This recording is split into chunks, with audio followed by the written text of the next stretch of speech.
Hello and a very warm welcome to this special. England need 47 runs, just 47 runs with 7 wickets remaining to level the series 2-all by winning the test in Edgbaston. Yes, first session, and we expected it to go slightly slower than how it's going at the moment. But right now, England have absolutely no trouble. Their batsmen have been absolutely brilliant from the first ball. Joe Root getting to another 100. How brilliant has he been? Jonny Bairstow striking the ball beautifully. Ashok Malhotra is here with me, former Indian cricketer. Santosh Suri is there from Edgbaston.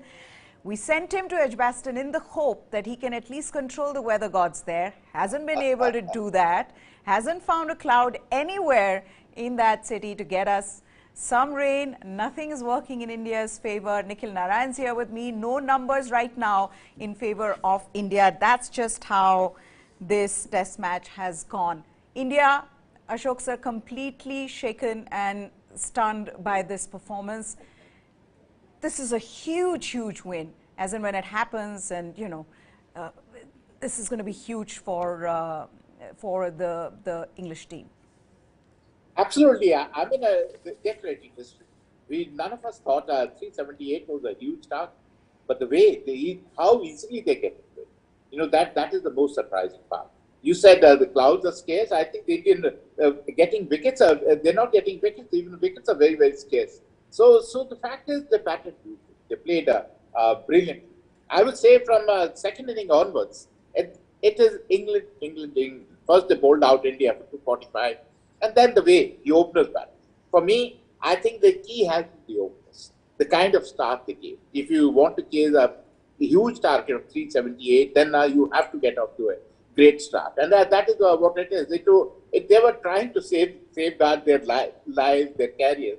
And in the bargain, they helped the team chasing this huge target, creating a history.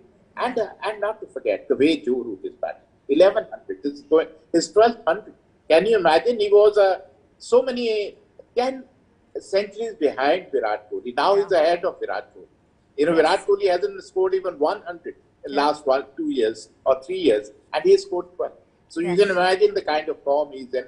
And what about Jonny Bairstow? I think McCallum becoming a coach has suited Jonny Bairstow. He's showing his true colors, true style, true form. And maybe helping. Probably they have broken his shackles. Correct. And he is at his best now. So together, they have been unbelievable. I know, we'll all have to stand up and salute England, but they then go over it. I know India played brilliantly first 2 days, but then they have been totally out. Absolutely. And on top of that, you know, the thing that amazes me, Santosh sir, and I'm sure that's a conversation in the press box as well amongst the journalists, as to how easy England is making this look, how they are bossing this run chase. 378 is no joke, but the way they are going about it, that's what is amazing. Absolutely. This is what they call the new English belief that they have, that they can chase down any target that is given to them. The fact is that the Englishmen have given, sporting wickets, and Bairstow had commented about when he got a brilliant 100 here in the first inning, that this is not Ahmedabad track where match finished off inside 2 days. So from there, people would probably have thought that England will give steaming wickets and get back to India, but no, they produced a good contest on sporting pitches, and on that, from the previous series where they scored runs and chased down without any problem. Yeah. So that confidence they have brought into this test match. And, there was a lot of talk before the test match that this Indian attack is not what New Zealand attack is, but unfortunately on the last 2 days it has just proved as mediocre as, the New Zealand attack was when the Englishmen were going great guns to chase down the target. So let's see, probably like we had talked on the pre-match day, that could be that Ashwin, not playing Ashwin, could haunt India. Maybe India would not have won this test match, but surely they should have had some variety in the attack where Ashwin and Jadeja bowling in combination could have put some pressure on fourth and fifth day on the English batsmen. Sure. Anyhow, yeah. Go ahead, sir. Like Ashokji said, that we have to salute the English spirit and the English effort. Yes, we have to, because this is incredible. What they are doing right now is creating history, and they're doing it in some solid style. That's what England are doing at the moment. Nobody gave them a chance after 3 days of watching India go about their job the way they were. But on the last 2 days, it has been England all the way. The other thing being, now there are a couple of questions, Ashok, before I come to Nikhil. Couple of questions there. One, the question about England chasing and how good they are in this summer, the way they've chased down 4 targets, and they've been incredible in the way they've chased down. That also comes down to the pitch, them winning the toss, saying that they want to put India into bat first, which was surprising for us, because that's what, you normally, when you win the toss, you want to just go out and bat. So that was interesting. They obviously knew more about the conditions than India did. And Indians were, especially in the third innings, were happy to just get out for whatever total they did eventually get out to and give them a lead of 378. Do you think those were the differences? Could be, but I think as rightly told that we got promise. I don't see any side losing after getting a lead of 134, 35.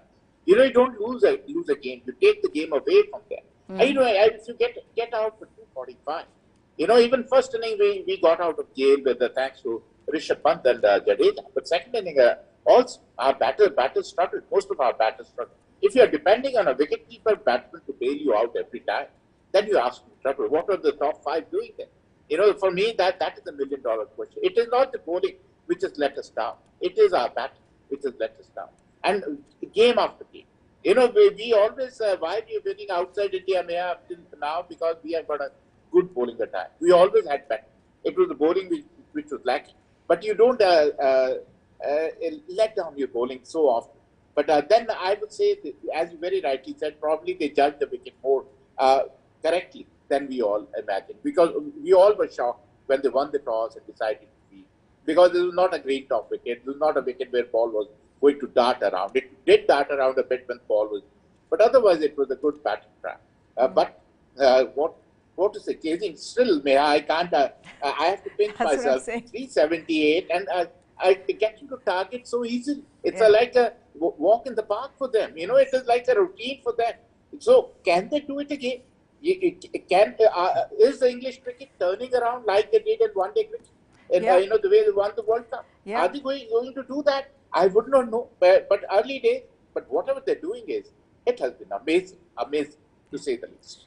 I also feel like, Nikhil, it's come to a point where they may not be playing Bazball or whatever, Bearsball.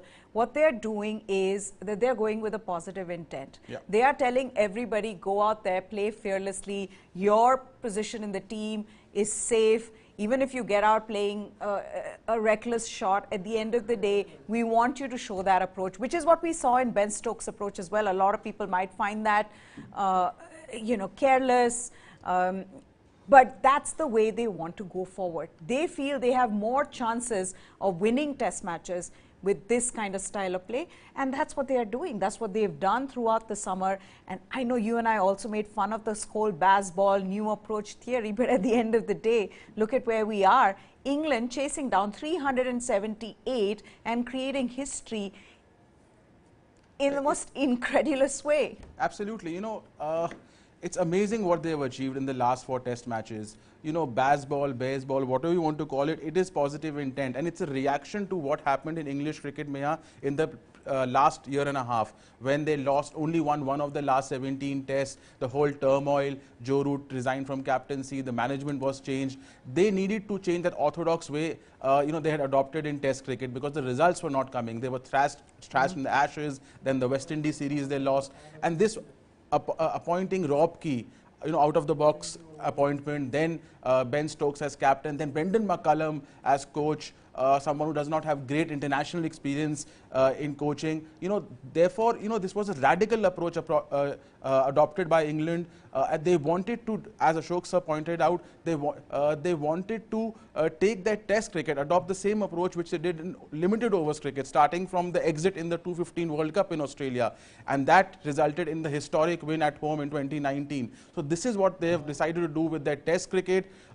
It may lead to a complete overhaul of the English game. I mean, England, who's the custodian of orthodox test cricket, is now gunning down totals at a run rate of almost 5. It is incredible. I mean, today what they're achieving, which is going to be the highest chase in test cricket history, the highest chase against India in test cricket history, and all sorts of other records which they're going to break. It's one of the greatest moments in test cricket history, I would say, not only in England's test cricket history. That's right. And look at the way the batting, the batting has gone about their way. Look at the way their openers came out with that positive intent, Santosh sir. And both of them were struggling throughout. Jack Crawley and Alex Lees. They were averaging around 20 this season. And to come out and bat like that, Alex Lees was really the aggressor between the two of them. But that did push the Indian bowlers back. They were slightly more defensive. They did not know how to handle them. And also there was no plan C, D. Once the planning that they'd gone in with, Santosh sir, if India felt that that wasn't working, and that clearly wasn't working because the pitch wasn't doing much, they didn't have a plan C or D for that. Absolutely. I think Indians were expecting the openers to be shunted back to the pavilion, and with Oli Pop also not scoring too many runs, they thought that we'll get into the top English batsmen very early. But the way the English openers really played so confidently, and they blunted the Indian attack and Indian plan, from there on it was India on the back foot. And you correctly said that there was hardly any plan B, plan C, any backup plan. And even the way Jadeja bowled, outside the leg stump, you are going to win a test match. How are you ever going to get wickets bowling on the pads and legs of this? You have to flight the ball outside the off stump or from the off stump for some edge to go to keeper or slip or short infielder or even in outfield. But that type of tactics was just baffling. And another thing that really affected India was in the post-tea session yesterday, Bumrah, I think, went out for barely 3 or 4 overs. And when he went out, just Pant was standing behind the wickets, not knowing that he's supposed to take over the captaincy. So the fielders were pointing to him, where do you think I should stand? Then he realized, oh, hell, I am the captain. And then suddenly, Virat Kohli started setting the field. And then there was that bizarre incident where in matter of 2 overs, we lost 2 reviews. And from the press box itself, we could see that they were going to, one was pitched outside the leg stump, Roots was going over the stump, and we knew. And that was disaster, those 4 overs that were after. And from there on, when Andy dropped catch, then you see what happened. The momentum totally changed. And by the time Bumrah came and then he bowled after, say, half an hour, 40 minutes, by then the England batsmen were well set. And the trend had totally turned England's way. And that's where we are today. Yeah, also some of those tactics by Jasprit Bumrah, and I know it's his first test match as captain, Ashok sir. Of course, he has a lot to learn, and he will learn along the way whenever he gets the opportunity next. But some of those decisions yesterday were questionable even today. Why didn't he start with the new ball? I mean, you are the best bowler.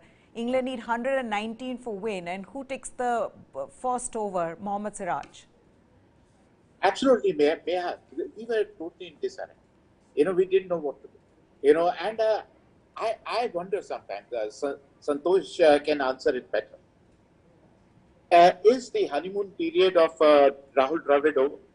Are we going to start criticizing him now? Is it high time? Because for me, he's too old-fashioned. Yeah. If he's maybe too aggressive, McCallum, I would say Rahul has been too defensive. It's a new captain, but an old coach, a senior coach. He should have guided. He should have told him. If he hasn't taken the new ball, definitely they had the strategy in the cricket or standing in the hut somewhere, I don't know why they stand in the huddle if they can't decide everything in a team meeting. For me, it is a $1 million question always. But the fact is, I would not put the blame on Bumrah. I'll put the blame on Rahul Dravid. He's the one who's calling the shots. Bumrah is only being politically correct. He is the first test match. You cannot criticize him too much. But the strategies are made in the dressing room. Strategies made by the coaches. They are the ones who guide or misguide them. So somewhere along the line, if Bumrah did not start with the new ball, it was decided in the dressing room. So the blame lies with the coach and the manager. Santosh sir, you want to comment on that one? Up to a level, it's quite correct. These days, it is a modern day test cricket where you have so much of support staff, so much of analysis, so many of analysts who give you so much of input. So those are the days that are finished when Kapil Dev or Gavaskar used to, have single-handedly take decisions on the field. But here, like Ashokji said, most of the strategy takes place in the back room and before you go out onto the field. Not only that, the coach even sends 12th man with drinks and goes to captain and tells, okay, now get Shami or use Ravindra Jadeja from that end. So to that, and of course, Bumrah is a very new captain and he would be surely following Dravid's advices. So in that sense, yeah, the ultimate blame lies with Dravid. And I don't know, maybe it's too early to, come down very heavily on Dravid as yet because it's just the third test match he is handling. So probably we have to see how he does in Bangladesh and when Australia comes. Then we can actually take a final call on that. That's right. And with that, Jonny Bairstow scored another 100 of 139 deliveries. England now need 20 runs to win with 7 wickets remaining, 353 for 3. They won't even take the full session. I think this will be over before that. That's how incredibly easy they've made it look. But there are some questions now that will need to be asked, Nikhil. Yep. One being that we've had this conversation before as well about Rahul Dravid. Now, the other thing also is Ravi Shastri yesterday said that he thought the approach by India was extremely defensive. They were very timid in their approach, something he doesn't expect from this side. Now, there is a deeper meaning to it. Yeah. When Ravi Shastri was there, this team was leading 2-1. Come Rahul Dravid, and you come for this test series, or rather this one test match. They were in the lead, they looked good, but are now in a position where they've lost the test match. Yeah, I mean, there are two different philosophies. I think the philosophy of Shastri and Kohli was win at the cost of defeat, which Brendan McCullum has taken to to a different level altogether. At various points in the New Zealand series, England could have lost the test match, but they didn't care. They wanted to win even at the cost of losing. So McCullum has taken that philosophy to a higher level. I think with Dravid, I think it is, and it's not Dravid's fault, it's Dravid's personality. It's first, secure and then go for a win. He's that sort of a personality, that's old-fashioned, and therefore, I mean, too early to judge, but Rahul Dravid, may not be, to Rahul Dravid to coach India and Brendan McCullum to coach England, these two are completely two different philosophies, at the different ends of the spectrum. And I'm now remembering Rahul Dravid's words when he said, I haven't watched the England-New Zealand series, and we don't care about how England approach this Bazball and this new form. That. Right before the series, he said that. Rahul Dravid would have watched the England-New Zealand series knowing him, but he would have thought it's a one-off thing and this cannot be repeated. But therefore, I think India have been, they've been taken aback, they've been stunned by this performance by England. But yes, there is. Test cricket is not the same anymore because of T20 cricket, ODI cricket, run rates. Correct. People are taking risks, batsmen are taking risks in the 4th innings, and targets above 300. If you see post 2005, say Australia started it, the Hayden, Langer, they started it, that Australian team.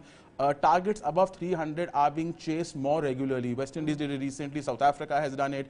India, this win is reminding me of what Sehwag did in Chennai and England was in the opposition when they chased down I think 360 and Sehwag gave India a great start. So 300 plus targets will now become a norm. They will be chased much more often in Test cricket. Okay, now as we speak, Bairstow is showing what real Bazball is. He's hit Siraj for 3 consecutive fours. England needs 7 runs to win this. Straight after he scored 100, he said, I've had enough. Ashok sir, he said, that's it. I cannot do this anymore. 3 fours, back-to-back 4 and 1 I watched here on the app. A straight drive, a beautiful straight drive of Mohammad Siraj. The other one hit to mid-wicket. He's had enough. He wants to quickly finish it off, just wants to go have quick lunch, just not bother about any of this. Fish and chips. Yeah, yeah, they all quickly want to go to the bar and enjoy themselves, enjoy the victory. You know, that definitely quicker the better. But the fact is, as I said about Rahul Dravid, you know, it is something like, you know, what Rahul is talking, it's something like Bjorn Borg trying to coach Djokovic. It's something like that. You know, that is why I'm saying he's old-fashioned. You have to change the time. If he's old-fashioned in Test cricket, what about 2020 cricket? You know, how can you have a guy who's bowling 150 plus, 160 plus, he's sitting in the sideline. You're not even giving him a chance. You know, so that is what once you become a coach of Indian team, you can't sit on the sideline. You have to take some tough decisions.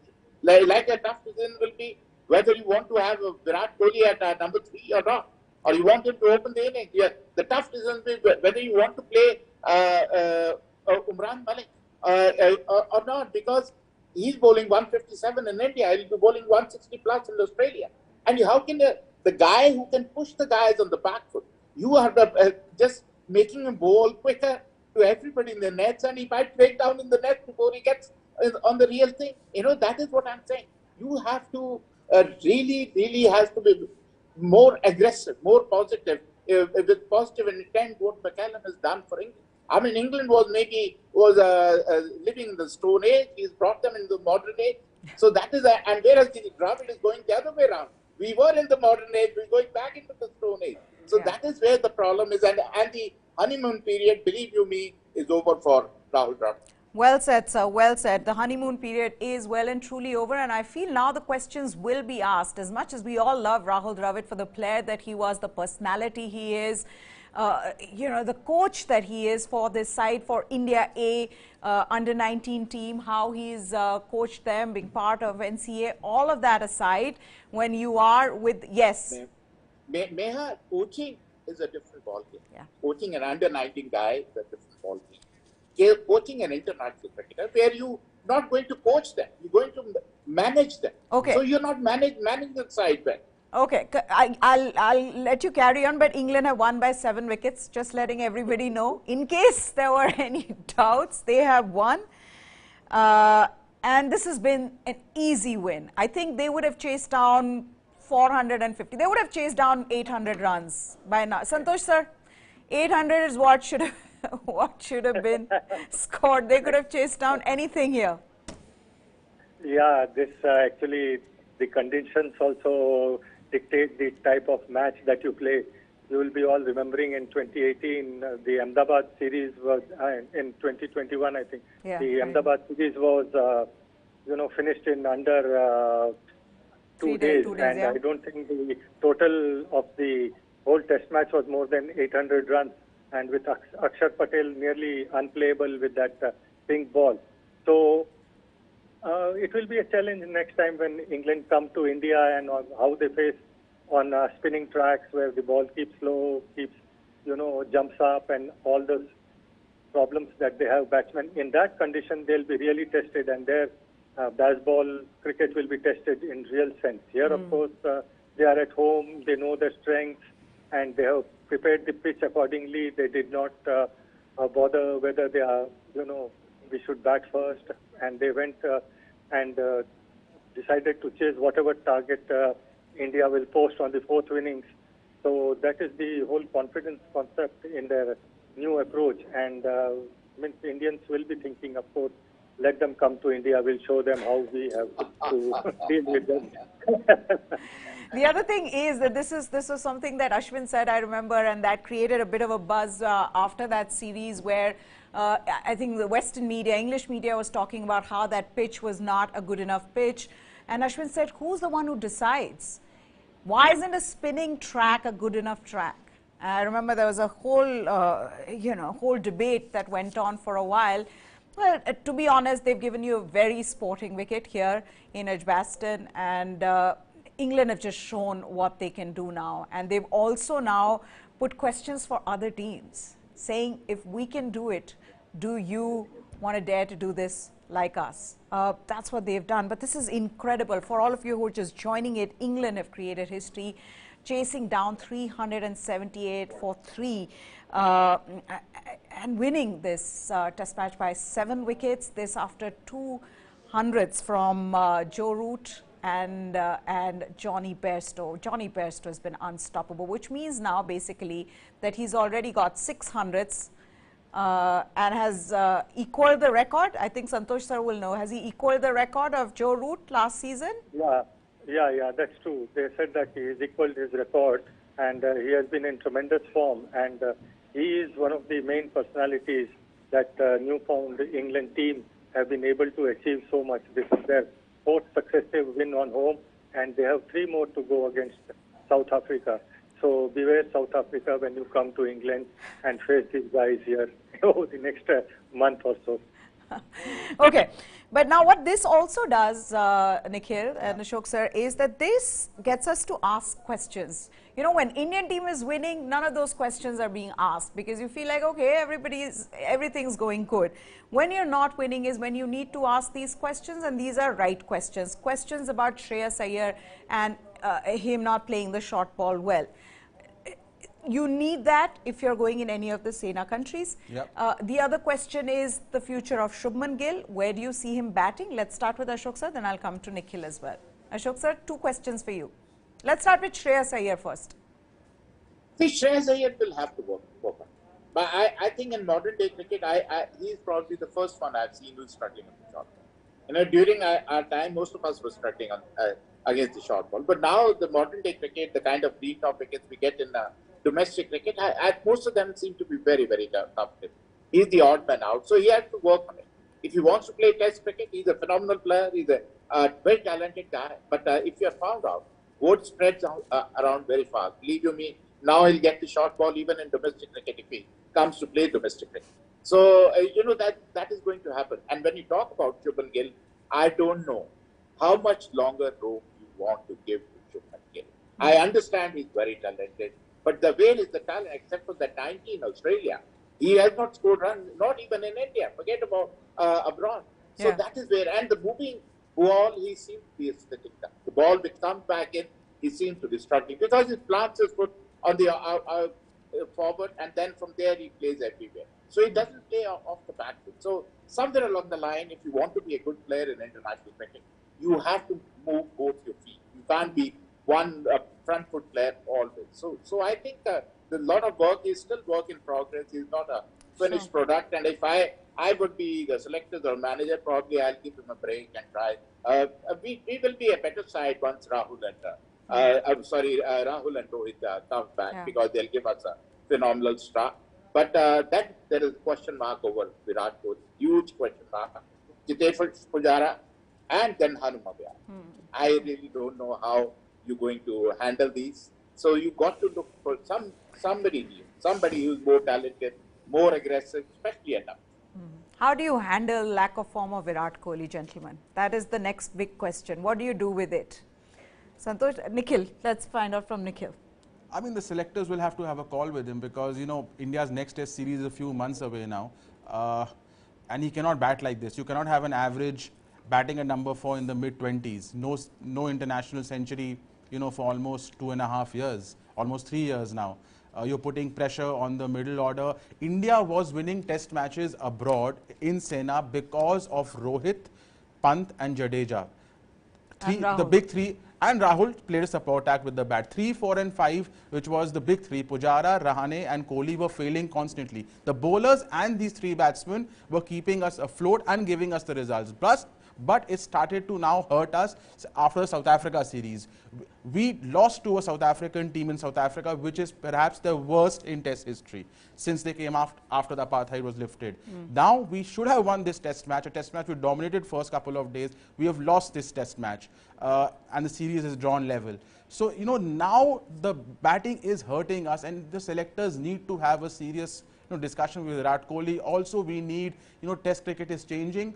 Yes, Hanuma Vihari and Chiteshwar Pujara both cannot be in the 11. You need players like Sarfaraz Khan or a Surya Kumar Yadav. Shubman Gill should not open, but he should be looked on as a middle order option, which was a thing with the selectors before, but they haven't gone with that because they need to accommodate other players in the team.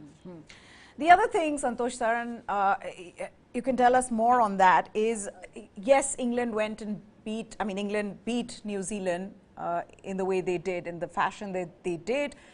They're playing a different brand of cricket, more aggressive brand of cricket, but winning against India, against what everybody believes is a better bowling attack, and then winning it in such a way, where you've chased down 378 runs. You've never done that before. You also, on the first 3 days of the Test match, were completely behind. There was one team, we thought, that could only win from there on. So you've changed all of that. Now, keeping that in mind, how will other teams be approaching Test cricket? Because this almost feels like, even for India and for the other teams, this almost feels like this is now the brand of cricket that one needs to play. Absolutely. The first time anybody followed the template was the 4 pace bowlers that the West Indies had in 70s and 80s, and that template was followed by many of the teams, including Australia. And that was the, first time that some strategy was taken up at the world level. Now more and more teams are going for 4 fast bowlers like we have seen in India. And then there was a period when Australia was what England is doing today. There were Gilchrist and very Hayden and all that type of batsmen who used to attack from the first ball. And we have seen occasions when on the first day of the Test match, they have scored over 400 runs. So that template was again carried forward. It does get lost in between, and now England have found that, and surely the success that they have got over the last 4 Test matches is going to influence the way the world cricket is going to take up this type of cricket, where aggression will be the right approach to tackle any of the world teams that are around. See, one thing is good that after 3 wins against England, if England had lost here, the whole house would have crumbled, and they would have been really, been at the butt of the joke that, okay, against weak teams you can do, but what about India? You lost. So this is really strengthened the cricket and the belief that, yeah, they are on the right path.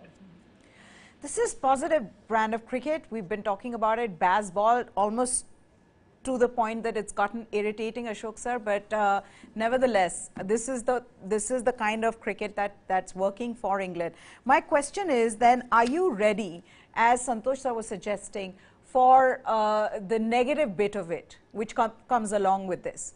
When you win, it looks brilliant. I mean, you create history. You've done what nobody has ever done before.